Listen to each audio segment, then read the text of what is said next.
ঢাকা আন্তর্জাতিক বাণিজ্য মেলায় আসা নারী ক্রেতাদের চাহিদার কথা মাথায় রেখে মেলা প্রাঙ্গণে বসেছেন নানা ধরনের গৃহস্থালী পণ্যের পসরা। ঘরের নানা উপকরণের স্টলগুলোতে ভিড়ও অনেক।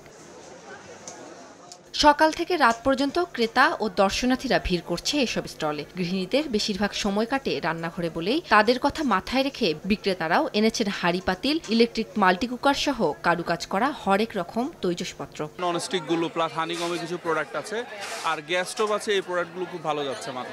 সকল পণ্যের উপর আমাদের এখানে সর্বনিম্ন পার্সেন্ট হলো 10%। যে কালেকশনগুলো বাণিজ্য মেলাতে প্রত্যেকটা কাস্টমারের দৃষ্টি আকর্ষণ করে ওই প্রোডাক্টগুলো আমরা বিশেষ করে ইম্পোর্ট করে থাকি। প্রাইস আছে আপনি 5,000-6,000 টাকা, আবার সর্বনিম্ন আপনি 100-150 টাকার জিনিসও আছে আমাদের কাছে। তৈজসপত্রের মধ্যে নতুন ও ব্যতিক্রমী পণ্যের দিকে আগ্রহ বেশি দর্শক ও ক্রেতাদের। তবে ছাড়ের পরেও পণ্যের দাম বেশি বলে অভিযোগ তাদের। ওই বাচ্চার আম্মু আসার পরে বলতেছে যে এখানে নিয়ে আসেন, এখান থেকে নিয়ে নেন, তাই ওদের নিয়ে আগে আসছে। এখানে অনেক দোকানে অনেক ছাড় দিয়েছে, কিন্তু এই জায়গাটা অনেক দাম। গৃহস্থলীর জিনিসের প্রতি একটা আকর্ষণ, আর আকর্ষণের থেকেই চাহিদাটা থাকে এদিকেই। আনকমন কিছু আছে কিনা বা শৌখিন মেয়েদের ঘর সাজানোর কিছু আছে কিনা, এর জন্যই আসা। মাসব্যাপী চলায় মেলা সকাল 10টা থেকে শুরু হয়ে চলবে রাত 9টা পর্যন্ত। সাপ্তাহিক ছুটির দিনে যা খোলা থাকে রাত 10টা পর্যন্ত।